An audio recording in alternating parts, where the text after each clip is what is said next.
Hello students, आज हम अपने क्लास 11th की जो कि आपकी सेकंड यूनिट है उसका चैप्टर नंबर 5 का टॉपिक है रूट, जिससे कि आप जड़ कहते हैं, उसके बारे में पढ़ेंगे।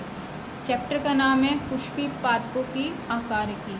पुष्पी पादपों की आकारिकी से यह मतलब है कि जो एक प्लांट होता है, प्लांट में जो फ्लावर होता है उसमें कौन कौन से पार्ट होते हैं, वो तो फ्लावर की बात है, लेकिन जो प्लांट है, प्लांट में कौन कौन से भाग पाए जाते हैं, रूट पाई जाती है, स्टेम पाई जाती है, ब्रांचेस पाई जाती है, लीफ पाई जाती है, उनके बारे में हमें टॉपिक वाइज टॉपिक्स पढ़ना है। तो सबसे पहले हमें रूट के बारे में पढ़ना है।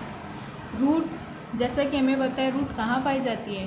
रूट ज़मीन के अंदर की तरफ पाई जाती है।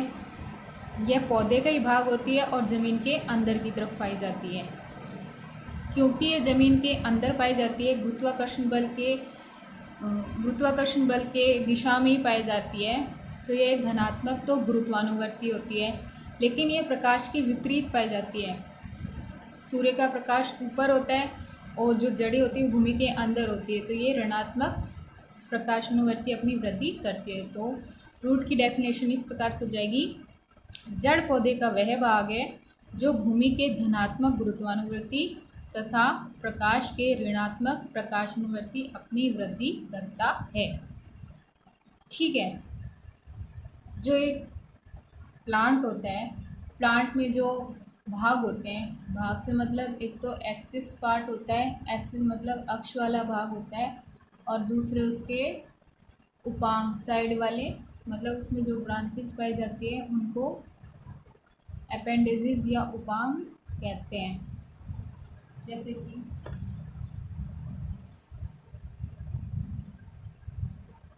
ये प्लांट है, रफली सा डायग्राम है, तो ये तो सिलेंड्रिकल, ये तो एक्सिस हो गया, जिसे कि आप अक्ष कहते हैं। ठीक है। और ये जो साइड में इसकी जो ब्रांचेस निकलती है, उन्हें बोलते हैं अपेंडेजेस। ठीक है। तो जो प्लांट होता है, एक फ्लावरिंग प्लांट होता है, उसमें एक एक्सिस अक्ष पाया जाता है और उसके साइड में अपेंडेजेस या उपांग पाए जाते हैं या ब्रांचेस पाई जाती है। ठीक है। ये जो एक्सिस होता है, प्लांट का एक्सिस होता है, ये दो भागों में डिवाइडेड होता है। एक्सिस दो भागों में डिवाइड होता है, एक तो रूट में और एक शूट में। शूट को आप स्टेम भी कह सकते हैं।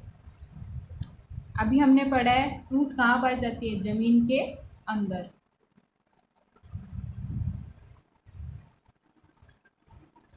हमें पता है तना या स्टेम कहाँ पाया जाता है, जमीन के ऊपर।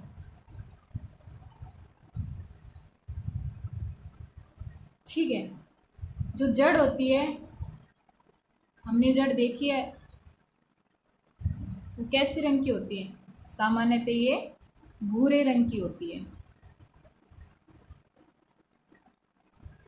और जो तना है वो कैसा होता है, हरे रंग का। ठीक है। जो जड़ होती है, जब हम किसी प्लांट का बीज बोते हैं, तो बीज से दो जो पार्ट है वो डेवलप होते हैं, दो भाग विकसित होते हैं। एक तो होता है रेडिकल पार्ट और एक होता है प्ल्यूमल पार्ट।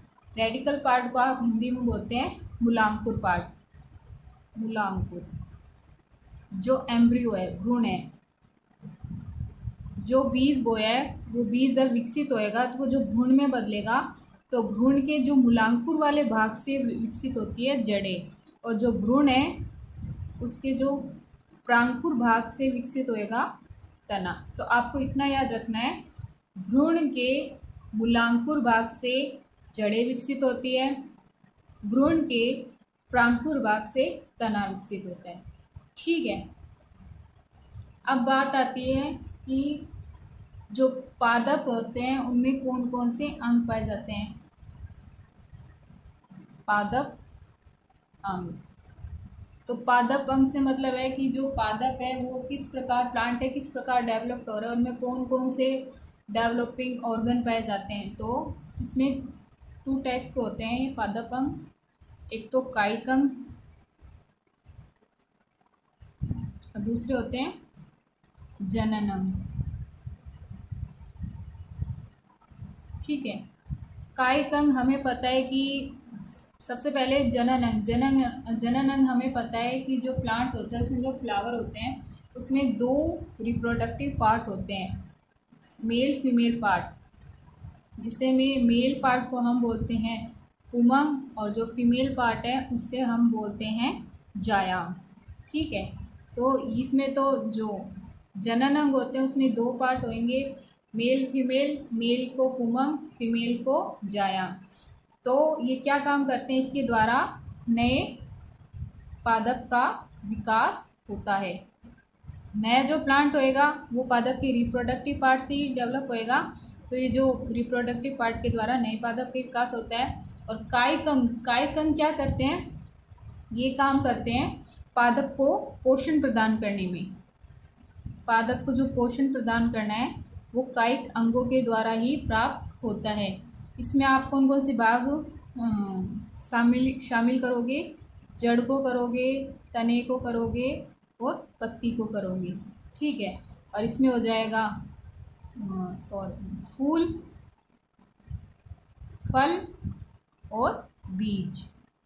ठीक है, क्योंकि फूल में जो मैंने आपको बताया मेल फीमेल पार्ट पाए जाएंगे, उनमें फर्टिलाइजेशन की क्रिया होएगी, उसके द्वारा फ्रूट्स का निर्माण होएगा। फ्रूट्स के द्वारा किसका निर्माण होएगा, सीड्स का।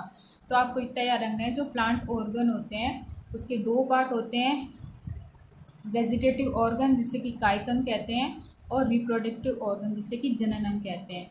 वेजिटेटिव ऑर्गन क्या काम करते हैं, प्लांट को पोषण देने का काम करते हैं। और कौन कौन से भाग आते हैं इसमें, जड़, तना, पत्ती। और जो रिप्रोडक्टिव ऑर्गन होते हैं वो नए पादप का निर्माण करते हैं। इसमें कौन कौन से भाग हो जाएंगे, फल, फूल और बीज। ठीक है, अब हम अपने नोट्स को एक बार से पढ़ लेते हैं। हमने ये डेफिनेशन पढ़ ली है।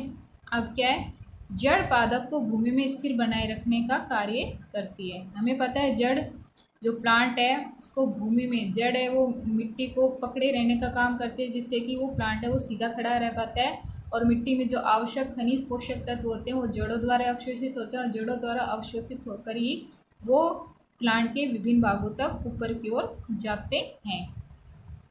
अब बात करते हैं जड़। जड़ कितने प्रकार की होती है, जड़ दो प्रकार की होती है, मुसला मूल और अपस्थानिक मूल, जिसे कि हम बोलेंगे टैप रूट और एडवेंटिशियस रूट। मुसला मूल वो होती है जिसमें कि एक मुख्य जड़ होती है, प्राथमिक जड़ होती है, मतलब एक प्राइमरी रूट होती है, और उस प्राइमरी रूट के द्वारा सेकेंडरी टर्शरी रूट का निर्माण होता है। और दूसरी बात, जो मुसला मूल होती है वो एम्ब्रियो, भ्रूण के मूलांकुर से विकसित होती है। इसके अपोजिट जो अपस्थानिक मूल होती है वो रेडिकल, मूलांकुर के अलावा पौधे के अन्य भाग, तने, शाखा, पत्ती से विकसित होती है। और इसमें एक मुख्य जड़ नहीं पाई जाती, जबकि इसमें एक मुख्य जड़ पाई जाती है और ये गुच्छेनुमा रूप में दिखाई देती है। इन दोनों डेफिनेशन को समझने के लिए हम डायग्राम देखते हैं। जैसे ये डायग्राम आपको दिख रहा होगा, इसमें आपको जड़ दिख रही है मुसला मूल। इसमें मैंने आपको डायग्राम बना के समझाया है कि जो ये मेन रूट है, जो मेन रूट है जड़, इसे बोलेंगे हम प्राथमिक मूल, प्राइमरी रूट। हमने पढ़ा है कि जो प्राथमिक रूट है वो किससे डेवलप होती है, मूलांकुर भाग से। मैंने आपको बताया जो एम्ब्रियो, भ्रूण होता है, इसके टू पार्ट्स होते हैं, एक तो मूलांकुर भाग और एक प्रांकुर भाग। मूलांकुर भाग के द्वारा निर्माण होता है जड़ का, और प्रांकुर भाग के द्वारा निर्माण होता है तने का।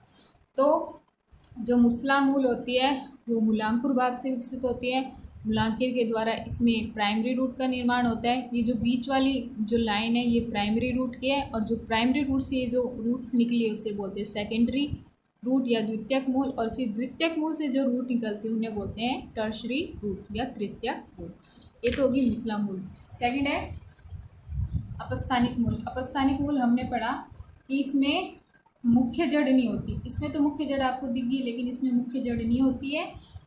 गुच्छीनुमा रूप में पाई जाती है। और ये तो मूलांकुर भाग से विकसित होती है पौधे के, लेकिन ये मूलांकुर से विकसित ना होके पौधे के अन्य भाग तने से शाखा से विकसित होती है। ठीक है, फिर है इनमें क्या अंतर है मुसला मूल और अपस्थानिक मूल में। मैंने आपको डेफिनेशन बता दी है, तो इससे आप इनमें अंतर भी आसानी से समझ सकते हो।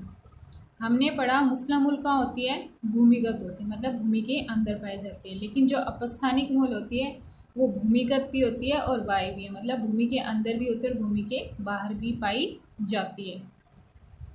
ये पाई जाती है द्विबीजपत्री पौधों में। द्विबीजपत्री पौधे वो होते हैं जिनमें दो बीजपत्र पाए जाते हैं, जैसे कि चना। चना आपने देखा होगा, चना के बीच में एक दरार से होती है और वो दो पार्ट में डिवाइडेड होता है। तो ऐसे जो प्लांट होते हैं वो होते हैं द्विबीजपत्री। और एक बीजपत्री प्लांट्स वो होते हैं जिनमें केवल एक बीजपत्र होते हैं, जैसे मक्का के जो दाना होता है उसका केवल एक बीजपत्र, एक ही, मतलब उनमें कोई दरार वगैरह नहीं होती, केवल एक बीजपत्र होता है। ठीक है, थर्ड है इनमें प्राथमिक द्वितीयक जड़ें निकलती है। अभी हमने डायग्राम में देखा, पहले प्राइमरी रूट, प्राइमरी से सेकेंडरी, सेकेंडरी से टर्शरी, लेकिन इसमें ऐसी कोई चीज़ है नहीं। एक ये अंतर हो गया। फोर्थ हमने अभी पढ़ा है, ये भ्रूण के मूलांकुर से और ये भ्रूण के मूलांकुर के अलावा अन्य भाग से। इसमें प्राथमिक मूल और उसकी शाखाओं को मूसला जड़ कहते हैं, जबकि अपस्थानिक मूल और उसकी शाखाओं को रेशेदार मूल भी कहते हैं।